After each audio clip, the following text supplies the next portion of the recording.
All right, everyone, welcome to another episode of What's What BR. We have a new guest with us today. We have Dr. Jeremy Burnham from Ochsner's, which is I guess the official title is what, the sports medical medicine director. I get these messed up. Yeah, I'm the technically the medical director of the sports medicine program here. So what does so hey, thanks for making time for us, everybody. Kind of the medical world, you got other more important things to do than talk to me. So, but Not about if we that. dive in, what does that entail? What does that necessarily mean when we say sports medicine medical director? What's that? Yeah, good question. So we have a big sports medicine program, and sports medicine is a little bit unique, I think, in the medical field, in that it's really this team approach. And so, when we talk about sports medicine, we're not just talking about my specialty. I'm an orthopedic surgeon that specializes in sports medicine, but there's non-surgical sports medicine doctors that we work with, and athletic trainers and physical therapists. So sports medicine really encompasses any professional that's involved in taking care of athletes. And when we talk about athletes, we're not just talking about high school, college, professional athletes. I mean, we're talking about, you know, anybody that goes and works out on the weekend, or, what you may refer to as a weekend warrior, but basically anybody that's active. So as my role as part of the sports medicine program here is to, help kind of oversee that and grow it. And, we kind of have some standards that, hey, we want to bring the best sports medicine care that's out there in the world or in the country, and want to be doing that in the Baton Rouge area. And so that's a lot of what my role encompasses.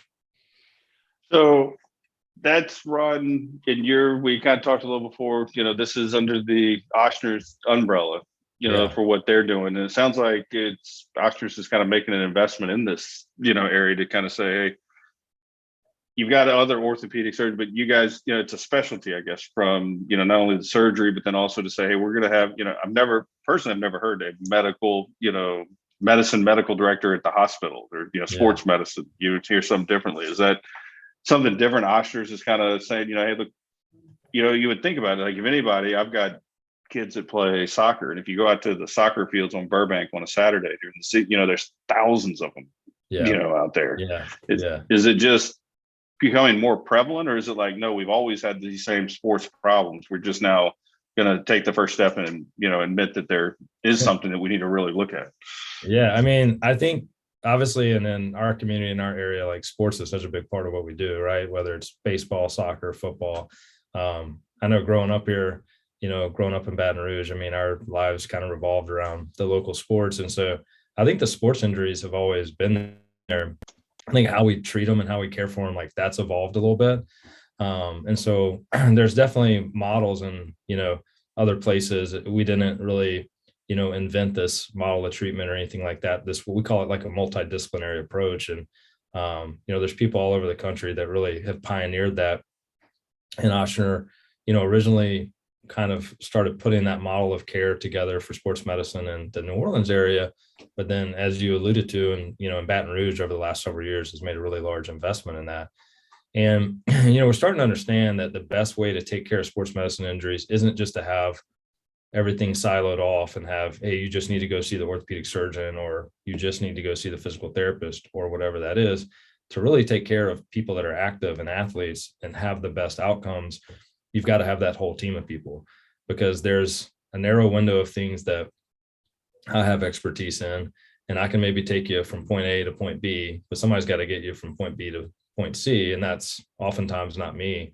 So it's that team approach, and that fits well with sports. I mean, I think that resonates with people who have been part of team Mm-hmm. sports. Is like, hey, everybody's kind of got their own role. So if you really think about doing it that way, a large kind of integrated healthcare network like Ochsner is an awesome place to do that, because they already have like multiple different specialties. Like, we call Mm-hmm. ophthalmologists sometimes to see some of our athletes, or whatever specialty or expert that they need.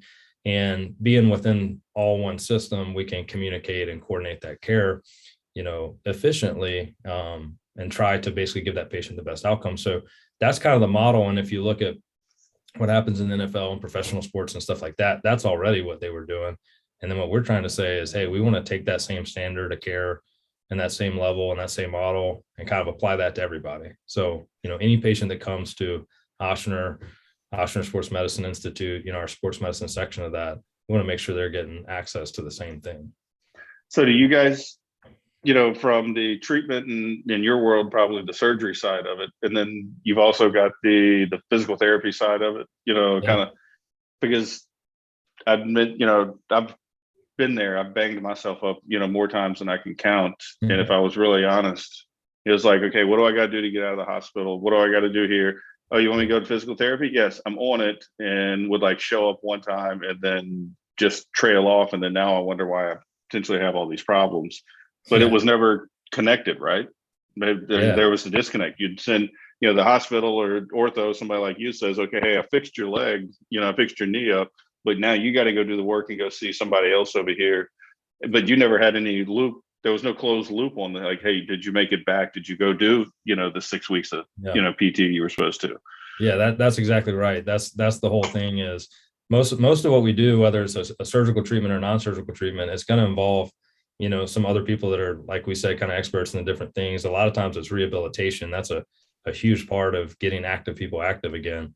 And so it's tough if I do my part and then I never communicate with the physical therapist, because then I may not know that, hey, the patient didn't make it, or the scheduling didn't work out, or something like that.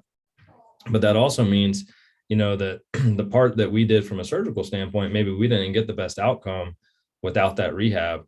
And then if it's, a situation where they don't have access to communicate to me, when we talk about like rehab protocols and stuff like that, there may be some uncertainty about, hey, what are we supposed to be doing at this point? Can we bend the knee this far? Can we bend it that far? And so that's where it really makes sense to kind of have the whole team.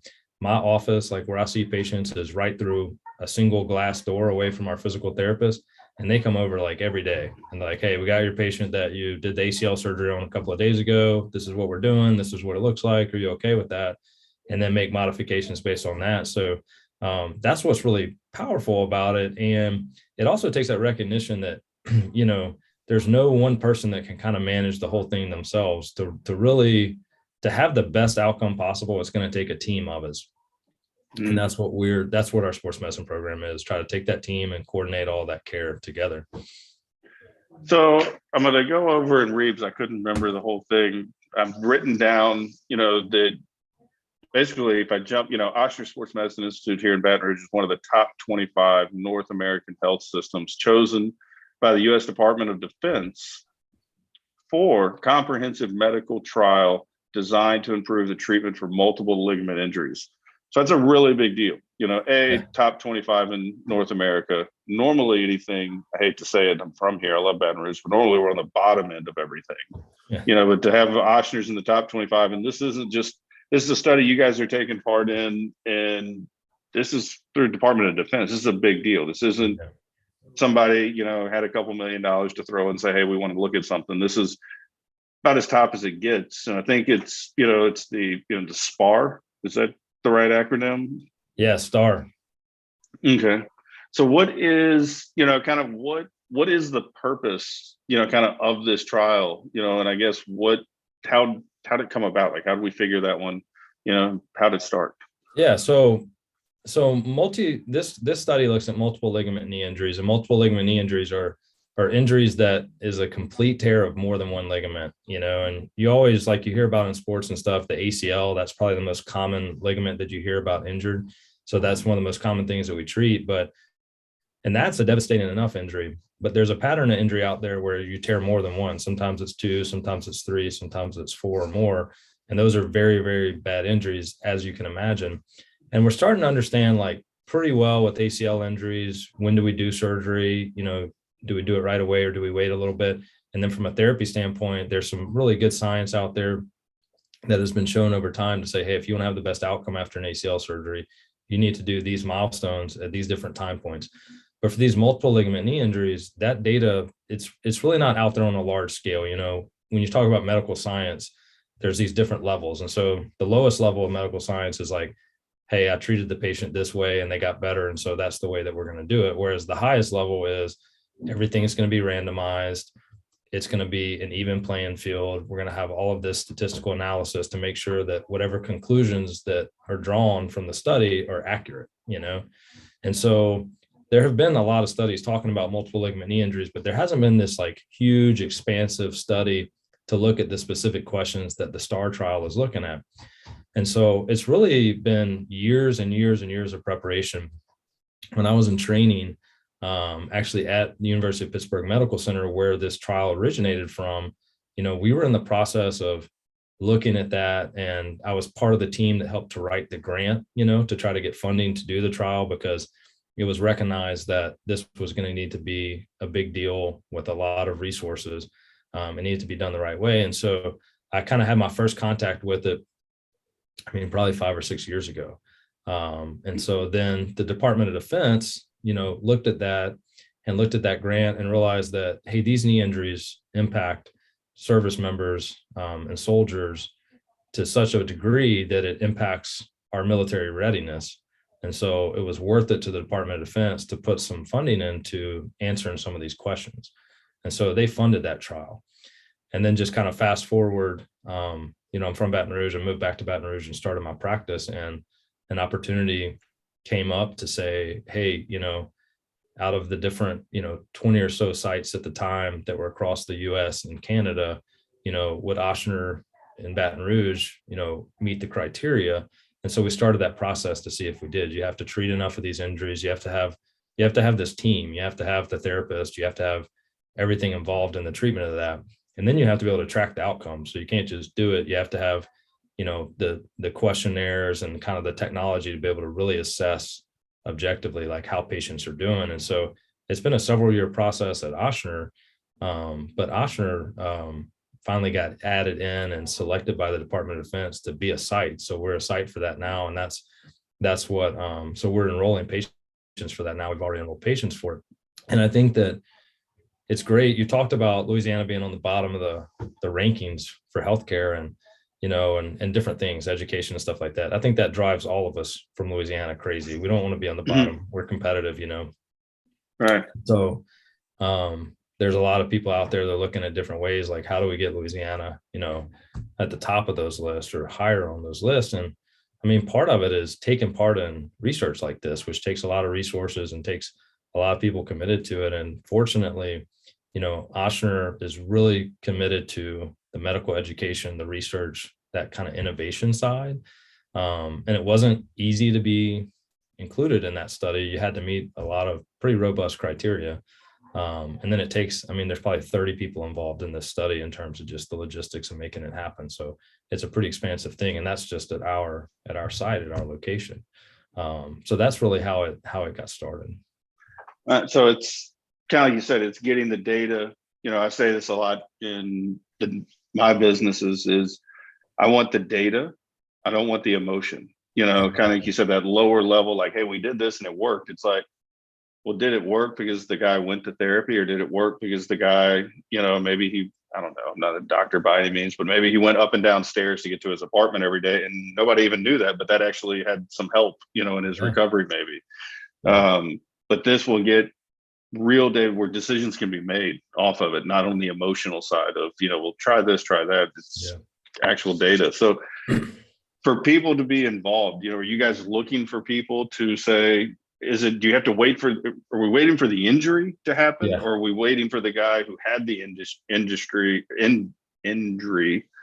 to come back in and say, hey, this happened to me, years ago, and you guys are looking both directions? Yeah. So I guess it really goes both ways. We are, the patients that are enrolling in the study are the people that have had this injury. It's probably more common than people realize that these injuries are out there. And ideally, we would catch the person that just had the injury, because the main part of the study is randomizing patients to say, hey, we're going to do the traditional timing of surgery. The traditional timing would be to wait a period of time and let all the inflammatory markers and things settle down, versus this other option, which would be to do the surgery early. And so to be able to be randomized to that option, you have to present within a certain amount of time from your injury, to qualify. But there's a second arm of the study that looks at other parts of that. And so if people have had this injury and didn't really have it treated and they show up late, like that happens sometimes, then they can still be a part of the study. And we just look at some different factors than that first part. So there's two big arms to the study. But you do have to, we are taking people that have actually had that injury. And there's a part of it that's the diagnosis. I mean, when people injure their knee, they don't say, "Oh, I just tore multiple ligaments in my knee." You got to go through a process to get diagnosed and get, imaging, MRIs and things like that. So we're taking patients that, have knee injuries that look like they could be that type of knee injury. And then we're putting them through that diagnosis process and getting the MRIs and things like that to find out what kind of injury do they have, first of all. And then if they fall into that criteria, then we give patients the option of participating. They certainly don't have to, but there is a small financial incentive for them to do so. And then a lot of people just say, "Hey, like, I want to be part of, advancing what we know about how we treat these injuries." So there's a fair amount of people that want to be a part of medical research just for that reason. It would so we've got the trick here, I guess, or the crux is, in order to solve the problem, we don't like when people get injured, but we need some people to have some injuries to come in, and we need them to know about this program. Like, obviously, if they come walk into your clinic, you guys know about it, but they're, if they want to be involved, or they know somebody who recently, maybe we've got to get a word out. Like, and this is one of those timing things, it's kind of, you can't study it before it happens, and after the fact doesn't sound like there's that much really you can really gain from it. You really need to be kind of strike while the iron's hot on, hey, this is the injury. So it would seem imperative that as many people as we could get the word out to know this is what's going on, this is what we're trying to do, we'd love for you to be part of it. By the way, you can make some cash if you want. Yeah, absolutely. Yeah, I mean, you're right. Like, we would hope that nobody got these injuries. Unfortunately they do. And most of them find their way to us, but a lot of times it takes a certain amount of time, right? Like, you injure your knee and maybe you're not real sure what happened, and then you go to this place and you go to this place. And so they kind of take this circuitous route before they get to us. And so part of the awareness of it is saying, "Hey, like, come here, with this knee injury earlier, let's diagnose these things more quickly." It's better outcomes for the patients to diagnose it more quickly. And then also, to have that awareness that there is a place where there's a team of people that are kind of focused around treating these types of injuries. And we make that process more streamlined and straightforward. What is, I guess, and a lot of times I always ask this really just kind of dumbed down version of the question, because sometimes people don't understand, for the person who's got the injury. Like, I was working, fell off the ladder at the house last weekend. It's been bugging me all week. I hadn't had time to do it.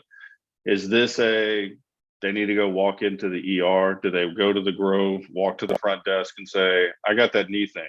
Like, is there a process? What does it actually look like to get it on you guys' radar? So, and there's a few ways. I mean, one of the easiest ways is to go, like the normal line at Oshner 761-5200 that you would call to get an appointment, and just call and say, "Hey, I think I injured my knee, and I want to see the knee team, and, see if I'm a candidate for this trial or not." So that's an easy way. If you go to Oshner's website, their main website, you can click like the Baton Rouge sports medicine side of it, and there's some links on there.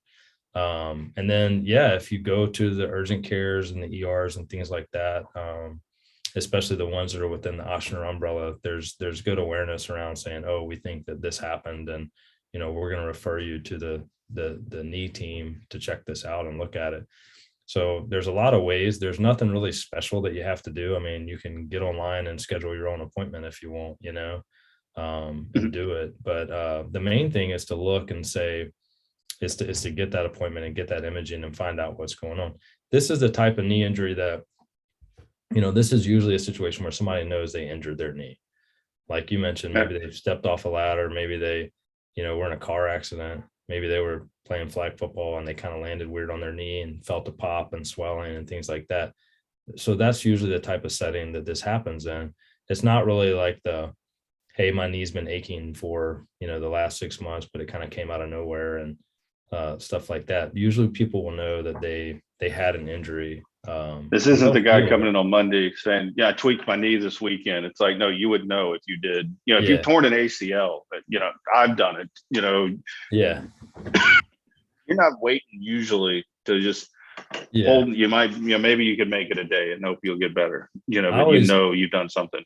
I always tell people like a pop or a catch, like something mechanical like that you felt in an injury that, even if it's just landing weird. And then usually people have a lot of swelling in your knee. If you've torn your ACL before, then there's a lot of swelling that happens inside the knee pretty quickly. And those are telltale signs that something's going on inside the knee. And it's tough sometimes initially to differentiate, oh, did I tweak it? Did I hurt my meniscus? Did I tear my ACL versus did I have this bigger injury where I injured multiple ligaments? I mean, sometimes it's really obvious and it's a car accident and it's high velocity and it's a big, obvious thing. But sometimes it's a little bit more subtle where you have a smaller injury that you didn't suspect resulted in such a big problem. But then when you get worked up, it did. I know a guy who, I remember he was so embarrassed, so I wouldn't say his name, but I remember he banged the heck out of his knee up by getting out of the bed. Like his foot got caught in the sheets and trying to get out, couldn't Yes. get the sheet fully out and fell and twit. I'm surgery was needed, everything. Everybody's like, Yeah. man, did you get in a wreck with you? He's like, man, I was just trying to get out of bed. But he was at the same. He said, where I guess the point where I was bringing the story, he's like, I knew I messed it up because I heard that thing pop, Yeah. and when I hit the ground, I wasn't coming back up. I usually So just tell patients like, hey, you got to come up with a better story than that. Okay. Like we're going to keep that between us, but it's got to be something better. Like you were rescuing somebody out of a burning building or something like that. just Yeah. we'll tell people you came in for a checkup, the elevator was out of service, you tripped down the stair, something, Yeah. you helped an old lady and got hit by a car, Yeah. that You got kind to of have thing. some kind of story behind it. But yeah, I mean, you'd be surprised. Like, we treat knee injuries all day and the way that people can injure their knees. I mean, you can injure your knee doing anything, and so that story happens more often than you may think. So how long is this, is there a time frame on this? Obviously there's got to be, the beginning, the middle, and an end to something, Yeah. but is it, is Ochsner's looking like, hey, we've got to find, some more of these people, we're running up on a deadline, or Yeah. are we pacing right, or are we pulling our weight here in South Louisiana with knee injuries to Yeah. make an impact here? Yeah. Well, unfortunately, South Louisiana does have its share of knee injuries. And this requires like to do a study like this.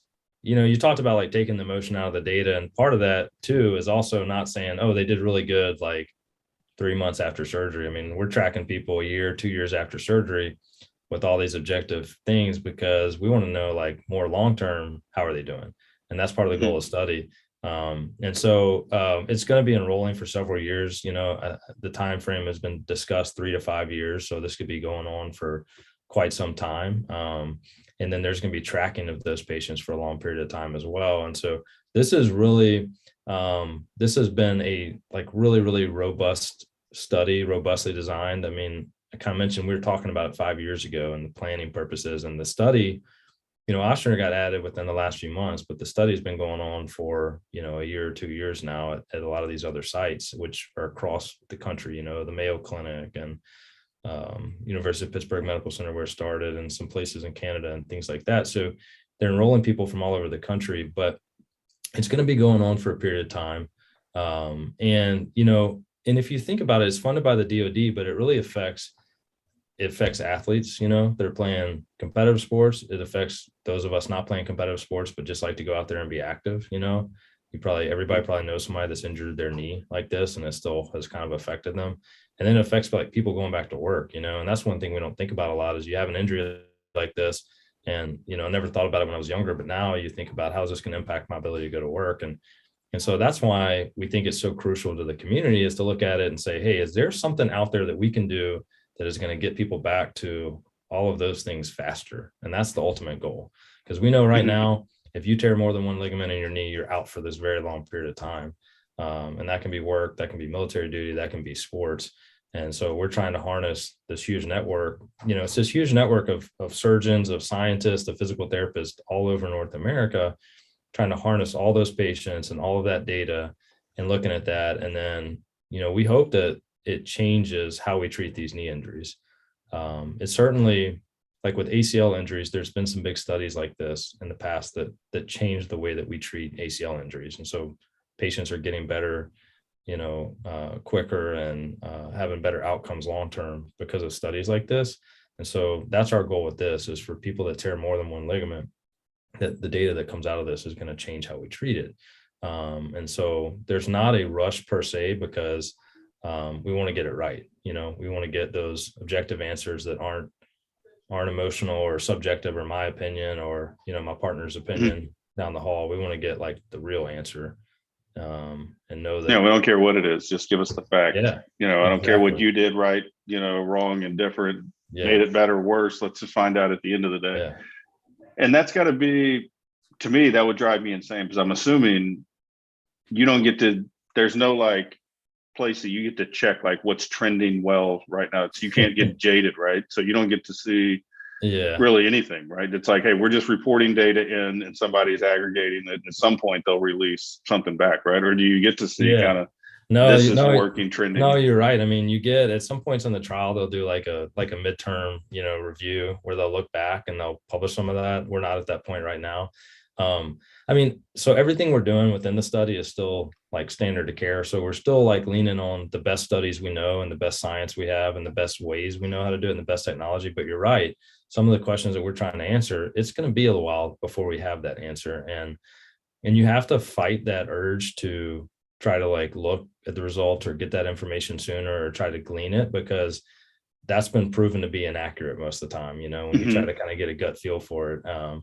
And way back in the day, before, there was robust scientific standards, I mean, that's how people did medical research, was like, yeah, I treated these 5 patients with this technique and they did great. And so that's the way we're going to do it. Whereas, the challenge of this is like, okay, let's like stick to the scientific method here and the way that we do that research. So let's not cut any corners. And then you said it, whatever that answer is, whether it's what I thought it was going to be or not, what's the answer, and let's do it that way.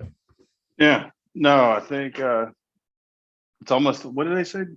You're the doc. They say, what is it? The joke, or maybe it's not even real, but they say like early in medical school or something, they tell you like when you hear hooves, think horses, not zebras, Yeah. like don't Yeah. go looking for problems. Don't go looking for zebras. Yeah. Everything's not a zebra. Yeah. Right.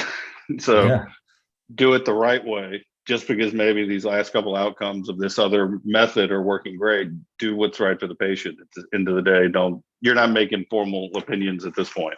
Yeah. And then I should have mentioned Nick Saban in Louisiana on a podcast that's gonna be in Louisiana, but it's kind of like Saban always talks about the process, right?